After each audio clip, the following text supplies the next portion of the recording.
사이코지만 괜찮아. 문영은 강태에게 언제부터 내가 그 아이였는지 알았냐 물어본다. 강태는 어쩌면 그날 네 눈을 처음 봤을 때부터라고 한다. 와, 오스카는 껌이겠는걸? 연기가 어쩜 그렇게 모른 척 할 수 있냐 하자 강태가 너는 한다.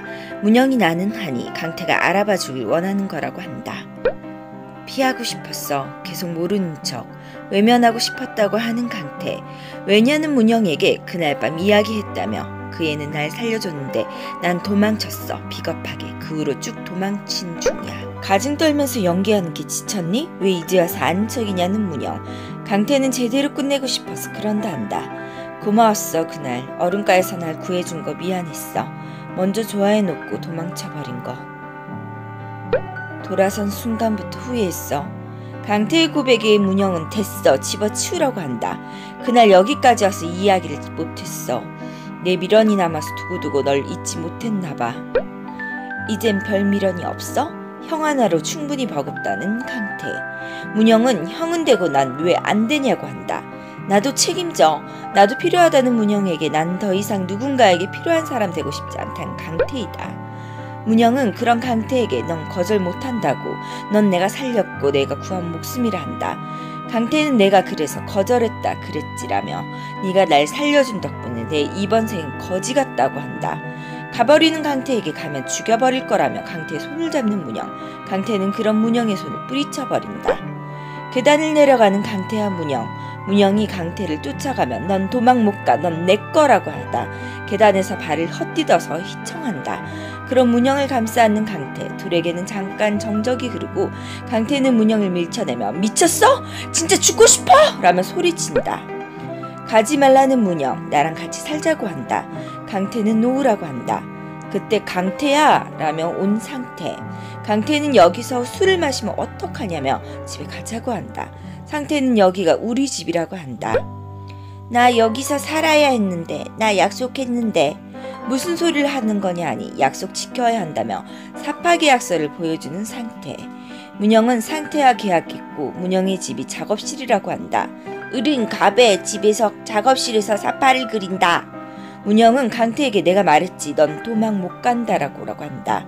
강태는 상태에게 그거 이리 주라며 그거 나쁜 거라고 형이 속는 거라고 한다. 그러나 주지 않겠다며 도망 다닌 상태이다. 여기가 우리 집이라는 상태에게 여기가 왜 우리 집이야! 라며 화내는 강태의 모습을 보고 문영은 놀란다.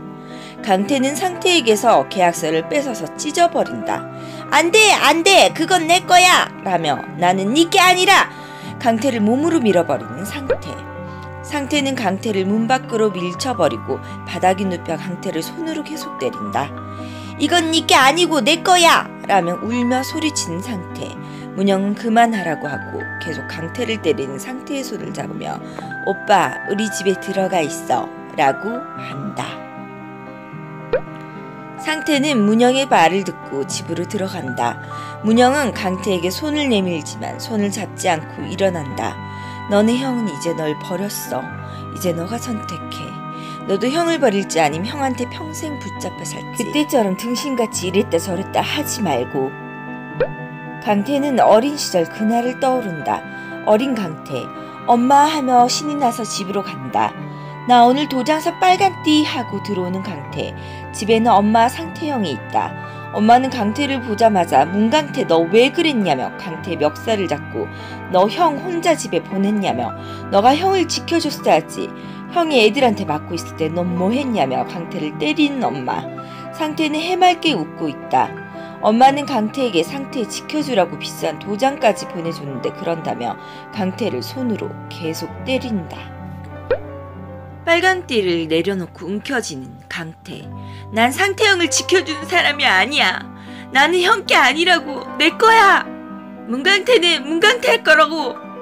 엄마는 강태에게 너 뭐라 그랬냐며 강태 가슴을 민다. 상태는 옆에서 문강태는 문강태 거라고 하며 웃는다.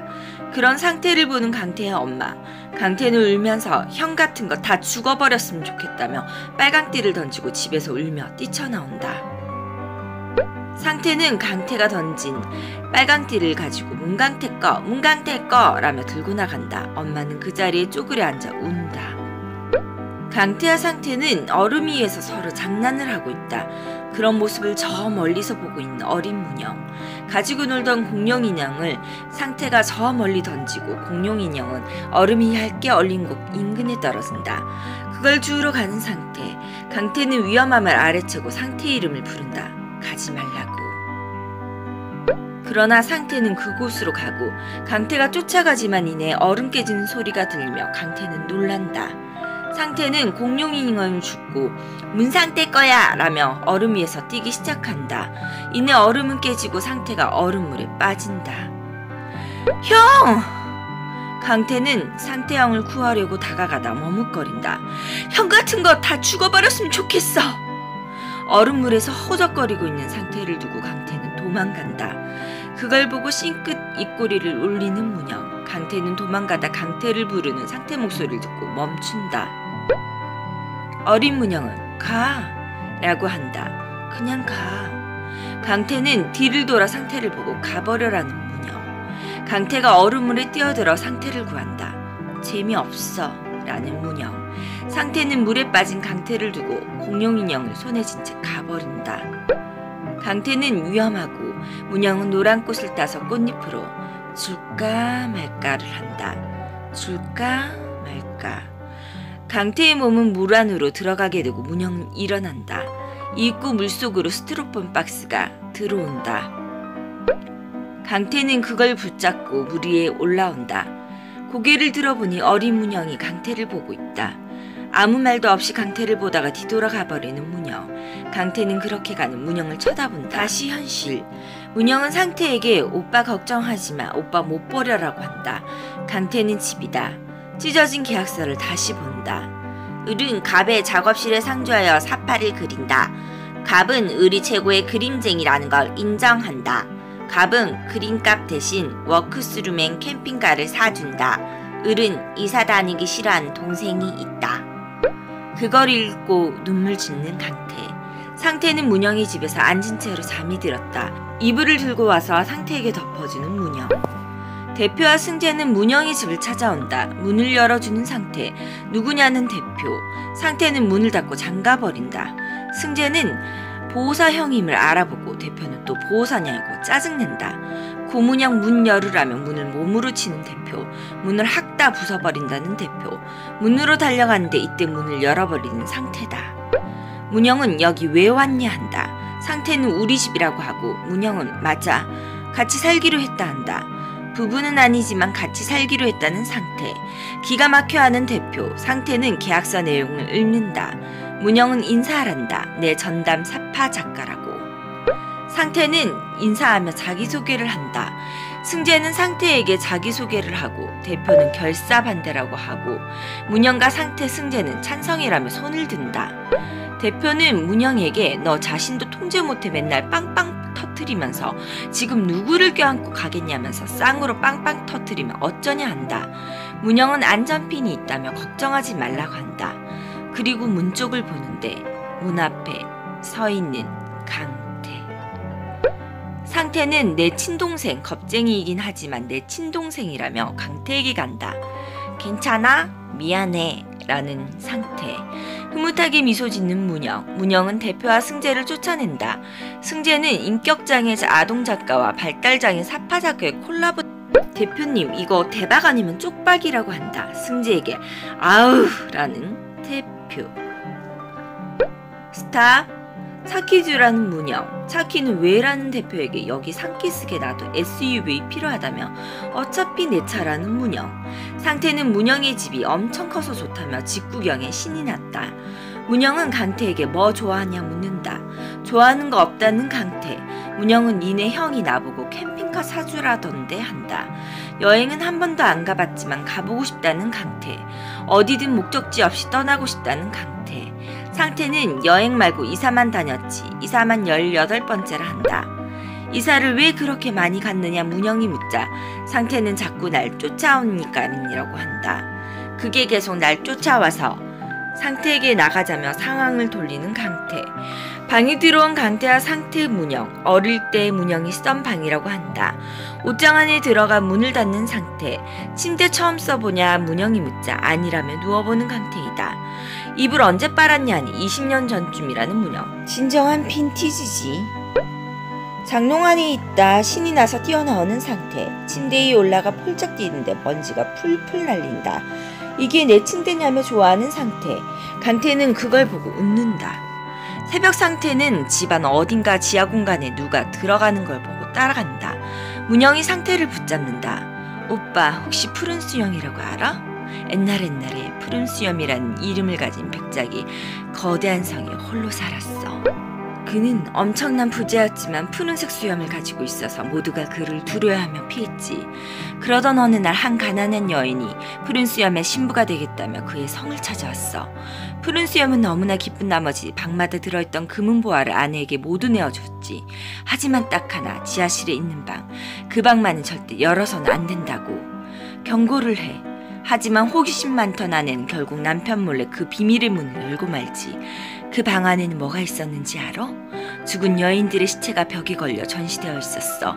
그동안 푸른 수염의 경고를 무시하고 방문을 몰래 열었던 아내들의 처참한 체위였던 거지. 그 이야기를 다시 강태에게 해주는 상태. 형, 앞으로 지하실에 함부로 내려가지 말라는 강태. 여긴 남의 집이잖아. 근데 마을 사람들은 왜 푸른 수염을 무서워했지라는 상태. 자기들이랑 다르니까 수염이 푸른색이잖아 라는 강태. 무서운 거야? 라고 묻는 상태. 다르면 혼자 성에 사는 거야? 라고 묻는 상태. 아니 푸른색 수염이어도 상관없다고 괜찮다고 이해하고 인정해주는 진짜 신부가 나타나겠지라는 강태이다. 그걸 듣고 흡족해하는 문영. 다음날 아침 문영의 집을 쓸고 닦고 아침까지 준비한 강태와 상태. 새벽부터 일어나 청소하고 작가님은 자고라는 상태. 와서 밥 먹으라는 강태. 아침 어떻게 하냐며 빵 먹냐 물어보는 강태. 문영은 밥이라고 한다. 많이 달라는 문영을 보고 빙긋 웃는 강태. 고봉밥을 한술 뜨며 맛있게 먹는 문영이다. 문영은 병원에서 누군가를 찾는다. 복도 끝에서 만난 강은자 한자와 문영. 뭘 놀래? 벌써 잊었어? 엄마야. 강태는 문영을 발견하고 문영에게 간다. 내가 여기서 널 얼마나 기다렸는데 라며 문영에게 가는 강은자. 안 본 사이에 많이 말랐다며. 그래도 엄마한테는 내 딸이 제일 예쁘다. 미세하게 떨리는 문영의 손. 왜 아무 말이 없어? 그깟 성형 좀 했다고 엄마 못 알아보는 거야? 흔들리며 엄마라는 문영. 엄마? 진짜 엄마야? 돌아온 거야? 얘가 왜 이래? 꼴랑 공연 한 달 다녀오더니 영 딴 사람처럼 구네. 공연? 내가 전화로 얘기했지? 완전 네 스타일대로 생긴 남자 구해놨다고. 엄마 말 잘 들어서 손해볼 거 없어. 그냥 일단 만나. 너도 마음에 들걸? 키도 훤칠한데 몸도 단단하고 무엇보다 눈빛이 아주 좋아. 문영은 멱살을 잡으면 이런 미친이라고 한다. 이를 중재하는 강태. 강태에게 이총각이라는 강은자. 강은자는 딸이랑 문영을 착각한다. 병명은 사이코틱 디프레션. 본인이 부잣집 마나님이라 생각을 하며 실제 딸이 있긴 하나 사망했고 그 딸이 살아있다고 생각한다. 강은자는 여기저기 한자들에게 딸이 오면 준다고 간식비를 빌린 상태이다. 대표는 강태에게 차기작 준비를 위한 데이터를 가지고 와 본인이 직접 문영이에게 전해주겠다고 한다. 그럼 여기 왜 왔느냐 하니 단도직입적으로 집에서 나오라며 보호사의 형님분 거기 있으면 안 된다고 한다. 문영이 옆엔 내 자리니까 당신 걔 감당 못해. 난 10년 동안 문영이 옆에서 간 쓸개 다 빼주고 난 버텼어. 목숨 걸고 영혼까지 걸어서 걔를 지켜왔다고. 왜요?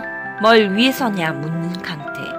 그야 뭐 그 애를 진심으로 아끼니까 라는 대표에게 돈이냐 묻는 강태. 돈 좀 버셨죠? 라며 대가를 충분히 받아놓고 왜 일반적인 희생이라 하냐는 강태이다. 대표는 난 단순히 자본주의적으로 묶어있는 사이가 아니라고 한다. 그럼 뭐냐 하니 문영이한테 난 회사 대표이자 스승이자 오빠이자 남자라는 대표. 승재는 비웃는다. 암튼 그 옆은 내 자리니까 비키라는 대표. 싫어 안 비켜라는 강태. 주리야 주리 엄마는 강태와 만나고 강주우는 그런 모습을 보고 저 여시 같은 간호사 지네 엄마까지 대동하고 내 저럴 줄 알았다며 당장 떼어내라 문영에게 말한다. 무시하고 가는 문영에게 엄마가 뭐랬냐며 그 고집 좀 부리지 말고 넋놓고 뺏긴다며 뭐라 하는 강주은 한자.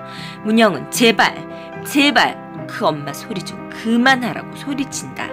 우리 엄마는 죽었어. 우리 엄마는 죽었다고. 머리가 깨져서 피가 터지고 사지가 뒤틀려서 너덜너덜했어. 그 핏자국이 아직도 바닥에 그대로 있다고. 그러니까 아줌마 제발 꿈에서 깨. 강준 한자는 실신한다. 문영은 그냥 가버린다.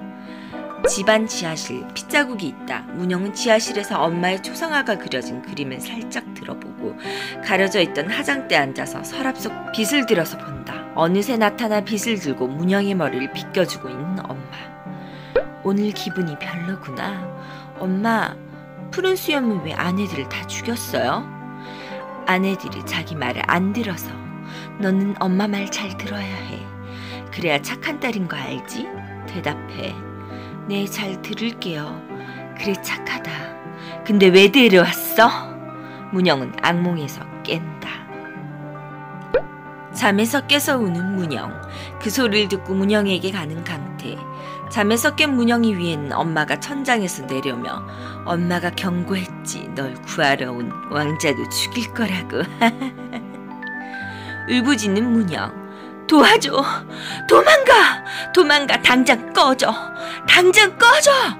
그래, 안 갈게. 강태는 문영을 꼭 안아 달래준다.